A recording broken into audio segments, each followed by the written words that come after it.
تک میں کوئی کسر نہیں چھوڑتے.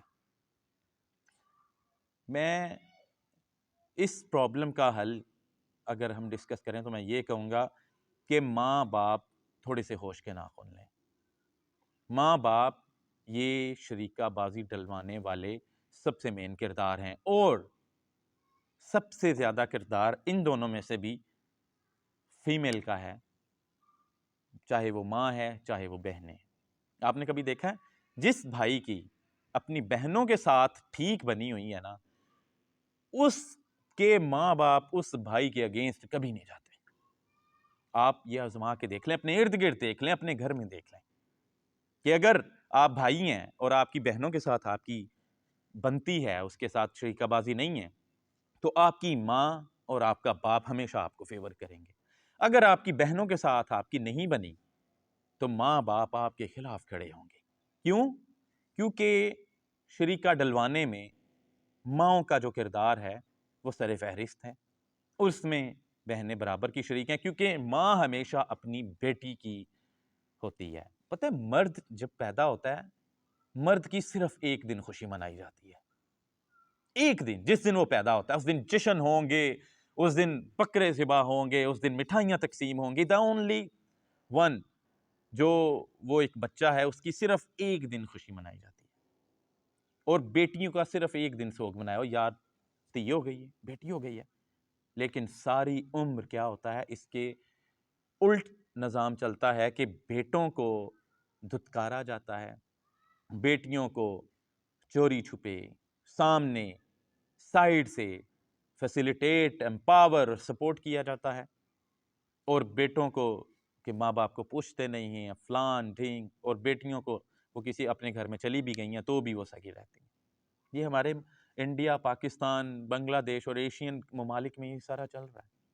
یہی وجہ ہے کہ ہم اگر دنیا میں 135 یا 150ویں درجے کے حساب سے پیچھے ہیں تو اس میں کہیں نہ کہیں یہ شریکہ بازی سسٹم بھی ہے.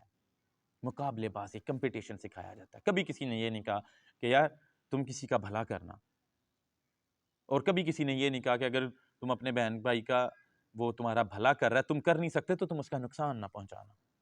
اس کے الٹ معاملہ چلتا ہے. اور میں گارنٹی سے کہہ سکتا ہوں کہ اگر ماں باپ اور اگر بہنیں اپنے بھائیوں کے ساتھ ٹھیک ہیں تو اس گھر میں شریکہ بازی نہ ہونے کے برابر ہے. یہاں تک کہ لوگ کیا کرتے ہیں کہ ایک بندہ ہے اور اگر کوئی بہن بھائیوں کے ساتھ نیکی کرتا ہے تو اگر تو وہ اپنے آپ پر خرچ کرے اور اپنے آپ کو امپاور کرے، پھر سب اس کے پیچھے پیچھے پھرتے ہیں، عیدوں پہ، شبراتوں پہ، دن دہار پہ، میرا بھائی یہ، میرا بھائی وہ، میرا بھائی. اور جب وہ بھائی آپ پہ نیکی کرتا ہے، آپ کو اپنا آپ مار کے آپ کو بناتا ہے، تو پھر کہتے ہیں اس نے کیا کیا ہے، ہم خود بڑے لائق ہیں، ہم خود بڑے عقل مند ہیں، یہ نہ ہوتا تو ہم پتہ نہیں، اس کی تو ہمیں ضرورت ہی نہیں، ہم تو جو ہیں آج اس کے بغیر ہیں. اس کو نصیحت ہوتی ہے پھر کہ یار میں نے تو یہ غلط کر دیا، تو معاملہ الٹ کے کہیں اور چلا جاتا ہے.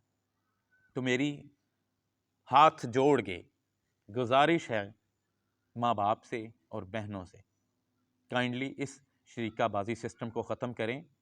It's killing the nation. یہ نیشن کو، ہماری قوم کو اندر سے زنگ کی طرح ختم کر رہا ہے. اگر آپ یہ لوگ ختم نہیں کرتے تو اس کا نتیجہ کیا نکلے گا؟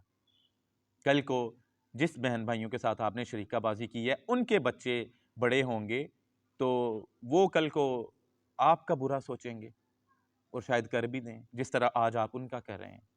یہی وجہ ہے کہ پاکستان میں جتنی بھی دشمنیاں ہیں، قتل و غارت ہے، وہ زیادہ کزنز میں ہیں. وہ سگے بہن بھائی جو ایک پلیٹ میں کھاتے ہیں، ان کے جب وہ شریکہ بازی شروع کرتے ہیں تو ان کے بچے جو ہیں وہ ایک دوسرے کو مارنے کے، بہن بھائی تو پھر ایک دوسرے کا گولی مارتے وقت لحاظ کر لیں گے، یار خون ہے، ہم نے ایک ساتھ اکٹھے کھائے، میرا بڑا بھائی ہے یار، یا میرا بیٹوں کی طرح چھوٹا بھائی ہے. یہ جو آپ کے آگے سے بچے ہوتے ہیں، نسلیں، وہ یہ چیز نہیں دیکھتی کہ یہ میرا بڑا ہے عزت کروں یا چھوٹا ہے پیار کروں. وہ یہ دیکھتی ہے کہ یہ میرے باپ کا دشمن ہے، اس نے میرے باپ کو تنگ کیا، اس کو جینے کا کوئی حق نہیں. تو اس سب کی وجہ کون؟ عورت. اور باپ کو میں اس لیے تھوڑا سا بلیم کرتا ہوں کہ جو مرد شادی شدہ مرد اپنے گھر میں سٹرونگ نہیں ہیں، جو عورتوں کی سیاست کو سمجھتے نہیں ہیں، جو بیویوں کا ساتھ دیتے ہیں، بیٹیوں کا ساتھ دیتے ہیں اور خلاف ہو جاتے ہیں اپنے بیٹوں کے، وہ برابر کے شریک ہیں اس نقصان کے۔ خدا را اپنی سوچ کو بدلیں اور عورت کو عزت دیں، لیکن جب یہ عورتیں شریکہ ڈلوانے میں بہن بھائیوں کے خلاف اٹھ کھڑی ہوں، زمین جائیداد میں شرعی حصے کی بجائے فیور لینے کے لیے سازشیں شروع کر دیں، اپنا فائدہ دیکھیں، سیلفش ہو جائیں، تو اس عمل کو روکیں۔ تھینک یو سو مچ، اللہ حافظ۔